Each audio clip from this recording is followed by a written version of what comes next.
Imahen sa Senyor Santo Niño nga gikan diri sa Sugbo, gikatakdang moabot ugma ngadto sa Maasin City, Southern Leyte. Dunot sa ka-500 sa katuig sa Kristyanismo dinhi sa nasod.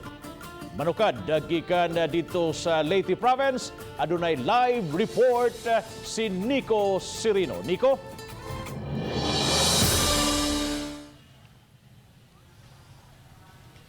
Yes, Bob, subsob na ang mga preparasyon dinhi sa Eastern Visayas, particular dinhi sa probinsya sa Southern Leyte sa ilang pagtimaan sa ika-500 ka tuig sa pag-abot sa Kristyanismo dinhi sa Pilipinas.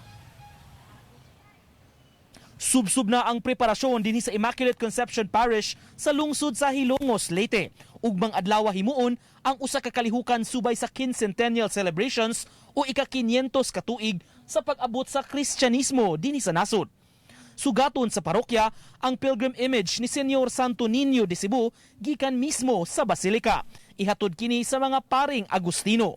Usa kini sa dakong kalihukan sa bispiras sa anibersaryo sa unang Easter Mass dinhi sa nasod. Few days before the anniversary, we have this Soroy Santo Niño, wherein the Santo Niño will visit some churches in the diocese.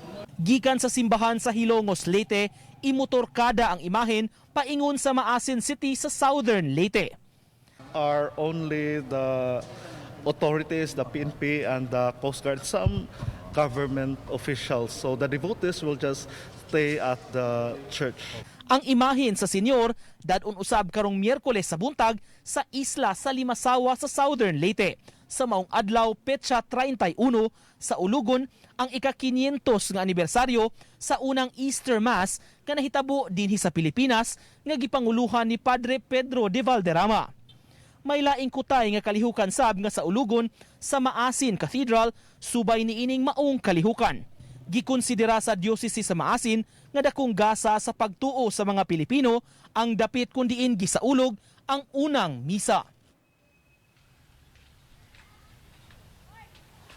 Dinhi sa atong nahimutangan, Bob, sa Maasin City Cathedral nakaplastada na kini ilang karato lang duha ka adlaw na lang sa dakong kalihukan sa quincentennial celebrations ug 500 years sa Christianity sa partisipasyon sa probinsya sa Southern Leyte. Subsub na ang preparasyon dinhi, Bob. Gihigpitan na ang seguridad dinhi sa dapit. Labi na kay pinasidunggang dinapit ang Apostolic Nuncio, Papal Nuncio sa Vatican ni sa Pilipinas, si Most Reverend Charles John Brown. Pipila ka mga arsobispo o mga obispo sab sa Kabisayan ang kikatakda nga mobisita dinhi atol sa dakong kalihukan karong Miyerkules. Labi na si Cebu Archbishop Jose Palma ug Palo Leyte Bishop John Du. Sa Miyerkules pa ang dakong kalihukan, Bob, apan gipasalig sa mga otoridad nga subsub nga preparasyon ingon man pagpatuman sa hugot nga safety o health protocol ang ilang himuon kining paglimita gyud sa mga tawo nga motambong taliwa gihapon niining hulga sa COVID-19. Mo kanang latest, Bob, gikan dinhi sa Maasin City. Daghang salamat Nico Sirino sa imong live report.